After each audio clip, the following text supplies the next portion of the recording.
At about 9 a.m. on Muhammad's birthday, that's the 29th of October, a Muslim murdered 3 people in the main French Catholic church in Nice. He beheaded 2 of them, and the other one he stabbed, and that lady died shortly afterwards. He was shouting Allah Akbar, carrying a 30-centimetre blade, and also carrying a Quran. And it's fair to say that the lady who died afterwards was probably stabbed in the neck, as is the BBC euphemism for an attempted beheading. So 2 people beheaded inside the church, someone else stabbed, I would say, in the neck, and died shortly afterwards. Now, these beheadings were a calculated attempt to impose Islamic subjugation and punishment on French Christians. Beheading in a church at or around the time of a service, shouting Islamic curses, carrying a Quran, and doing it on Muhammad's birthday. It was also an attack on the civil powers of France, because it occurred in the main church within the town, the church which calls itself the emblematic monument of French Nice post-1860. Now, this attacker, the man who committed these atrocities, could not have been clearer about his intentions. He could not have sent a clearer message, but the media have muffled that message. They have done their best to blur it by doing deliberately abysmal reporting on these events afterwards. By lunchtime the next day, this entire story was completely wiped from the BBC News front page. The news from France, just over a day later, by lunchtime the following day, was about traffic jams, lockdown traffic jams around Paris. And so what that means is, for the purposes of news, this no longer existed for the BBC. If you want to find anything about the story, you have to go to the world section, you have to go to the European section, then you have to hunt for the story. And the BBC refers to it there simply as Thursday's stabbings, perhaps by a Tunisian suspect. Now, the BBC know full well what happened. 2 people got beheaded in church, but as your national broadcaster, they don't want you to know. In one story, it was the man who got beheaded and a woman who got stabbed. In another story, it was a woman who got beheaded and the man who got stabbed. They know full well, but they are not going to tell you. You have to admire the efficiency and the amoral aggression with which our betters have honed the art of getting us to shrug this off.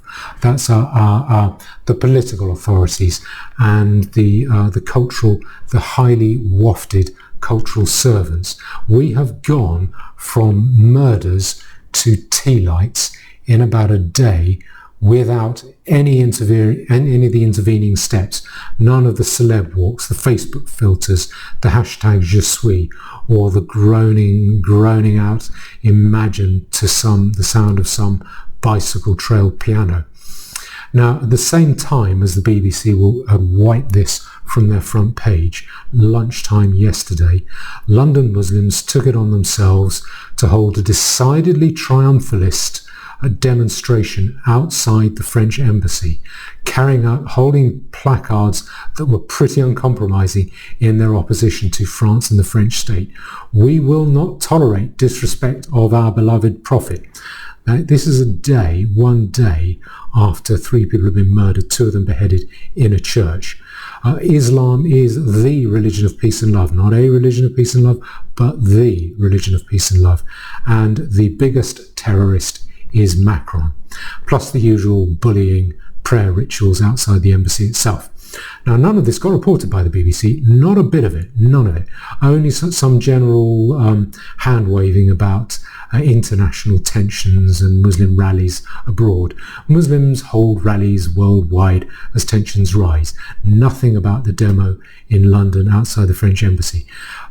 Elsewhere, we're told that the demo, it was dispersed because it broke the COVID rule of 6, not because it appeared to be associated with a major atrocity, a war crime, a crime of an unlawful war crime. Now, all of this is a sign of a society, symptom of a society that can't save itself. A polity that was serious about continuing its existence, serious about saving itself, it would respond to a demonstration like this with uncompromising force and punishment. Instead, you get the impression that the police, like the BBC, appear to want to force good PR practices onto the Muslims. That may be the job of the BBC. It is not the job of the police. PC Plod is there to protect us, not to give his PR expertise, to force his PR expertise on Muslims. Now, there's no point blaming politicians for this, because we are letting the politicians do this. We are to blame because we're allowing it to happen. It started when we allowed ourselves to get ushered down the route of tea lights and teddy bears in response to atrocities, to massacre, to terrible murders. Once we let our authorities plant the wrong tree for us, it is simply for them a question of pruning back that tree until that tree is flat to the ground. And I'd like to talk a little bit more about this tomorrow. I want to talk about how easy it is to overcome people psychologically through propaganda. I'd like to talk about propaganda in the light of these events tomorrow. And what it means for now is that the question is no longer a question. We're no longer discussing how we push back. We don't need to push back because, as everyone tells us, there is perfect and widespread unity. Everywhere we look, there is unity. We don't need to push back. And now the question is whether we should give in to terror. And currently, Monsieur Macron, President of France, he's of the opinion that we shouldn't give in to terror. But that's only a matter of time. That can get pruned back too. And at the rate things are going at, I think it will be very fast. I don't think we will need to wait for Monsieur Macron's successor until we are told that, in fact, it would be a good thing for us to give in to terror in order to preserve this unity that we see all around us. And this is the most depressing thing that I find about fighting multicultural battles. It's not the hatred of the enemy, it's not the atrocity, it's the dismal treachery of our betters, our leaders, and the cultural servants, these highly wafted cultural servants around us. And what makes it so depressing is that they know, and they are right to know, that we will roll over. We will roll over and let them do this. And this is why a solution is not going to come from this system. It is not going to come through a change of personnel, a change of guard, rearranging the deck chairs. This system can't save us. A solution will not come through this system. A solution will come through this system collapsing, because then we will be forced to do something about this ourselves. And when that happens, the chances are no one who has anything to do with the current crop, or no one who has anything to do with the current political establishment or with with organisations like the BBC will be tolerated on any platform, whatever. I think that's a good thing. But the problem is when people wake up in a bad mood, and when people get out of bed on the wrong side, people do bad things. People do wrong things.